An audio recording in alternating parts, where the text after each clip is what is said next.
Welcome to Incident Evil, a podcast about emergency management. Broadcasting from the Save Room, the host of this show is a student of emergency management, a correctional officer by trade, and an infantryman in the Army National Guard.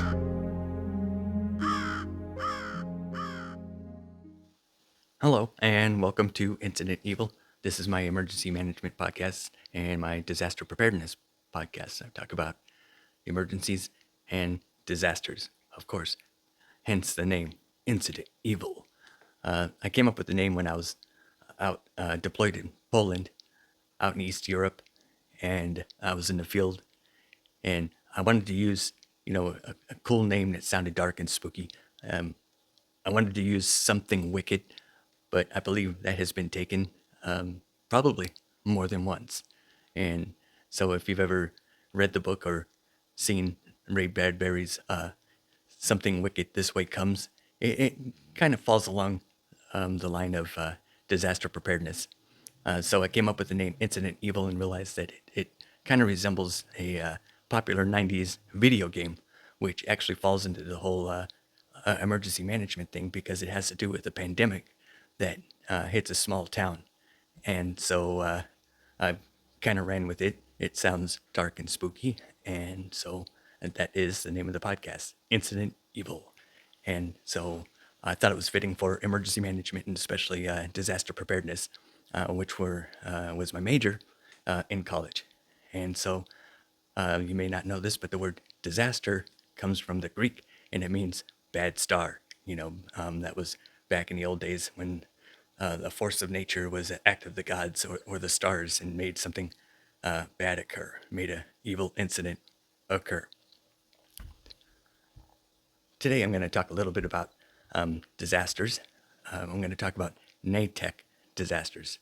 NATEC, N-A-T-E-C-H. It is a combination of two words, which is natural and technical. And so a natural disaster that affects something technical is a NATEC disaster.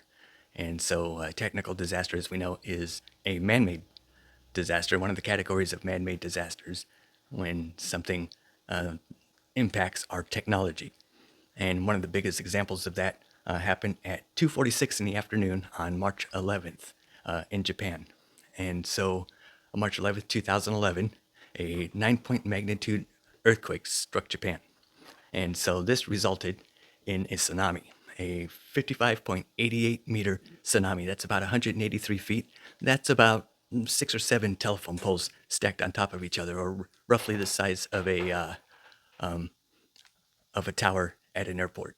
And so you think about that vast size. Now, Japan, they have barriers against tsunamis. They have mitigation that they have set up. Mitigation is a fancy word that means they have stuff that'll help prevent the evil incident from happening, preventing very bad things from happening. And so the mitigation stuff they had were things like trees planted strategically along the shoreline so as to break up the wave. But this tsunami was so huge, so big, that it went past all of their mitigation strategies. It went 6 miles inland, and it went all the way to the Fukushima nuclear power plant. And so what happened there is it knocked out their power, the power that they used to cool the reactors. And not only did it knock out the power plant that would cool the reactors, but it also knocked out the backup generators as well. And so this is what is known as the Fukushima triple disaster. So you had 2 natural disasters. You had the 9-point earthquake, and you had a 183-foot tsunami that occurred.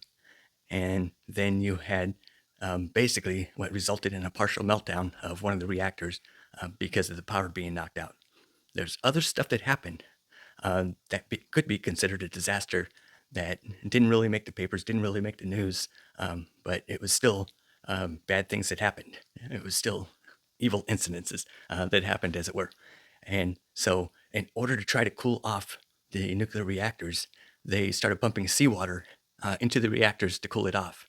Now, this had bad effects too, because now the seawater is contaminated, and the seawater went back out to the sea, and it was infecting all of the islands in the surrounding areas, making those islands uninhabitable. So that is yet another disaster that occurred because of the original triple disaster. Another disaster that happened shortly after that was all the refugees that were leaving the community and having to go to nearby towns. And so this sudden flood of people coming into the towns using all the resources, hospitals, and having to feed them, house them, and all of those things were their own mini disasters that occurred surrounding this. So the Fukushima triple disaster was a lot bigger, a lot more huge than you would think. Another example of a NATEC disaster, a natural technical disaster, would be what happened in Texas when Texas froze over and all the windmills froze. And so when we know as a result of that, they lost their power. When a power grid goes out, that is huge. It goes beyond just sitting in the dark at home. It means that individuals, communities cannot heat their homes or cool their homes depending on when the very bad thing happened, what the season was. But it goes beyond that as well, because not having power means not having communication. That means emergency services are impacted and will have difficulty responding to anything that happens. It means hospitals will go down. And so they won't have the capabilities to treat people that are impacted by the first disaster that happened in the first place. And so on and so forth. It affects everything, the infrastructure, the emergency response capabilities, the hospitals, everything. So that can be huge. That's why one of the important things is to be prepared at home. Have a little bit of home preparedness, something sensible. I'm not talking about preparing for the zombie apocalypse and having crossbows and swords and all of that good stuff. I'm talking about sensible stuff like water, making sure you have enough to last 3, 4 days, um, and some kind of food, candles, batteries, sensible stuff.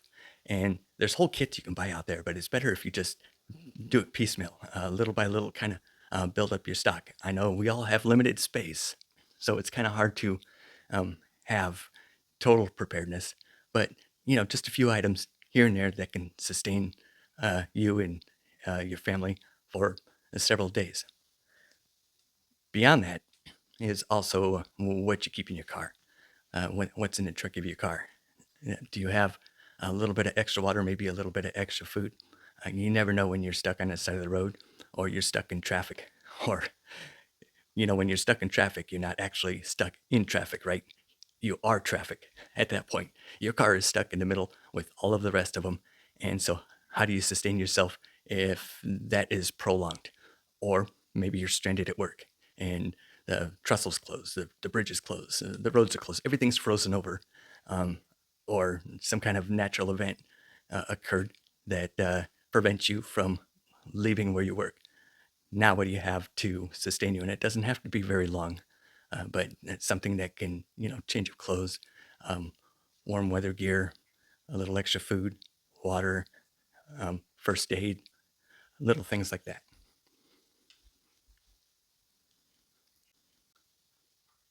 As I think about the direction on how this podcast is going to go, Incident Evil, which is just basically it's a hobby of mine. I'm not trying to make money, profit from it, or anything. I'm just doing this just for fun. It's for my own entertainment, and maybe I can help others too. Who knows? But as I think of the direction, and I think about examples and storm songs and stuff like that, uh, I don't know if I'm going to do that, if it's sustainable, if I can keep doing storm songs. I don't know. But this storm song is one of my favorites. It comes from the video game called Zelda, put out by Nintendo. And this was from the Nintendo 64 Song of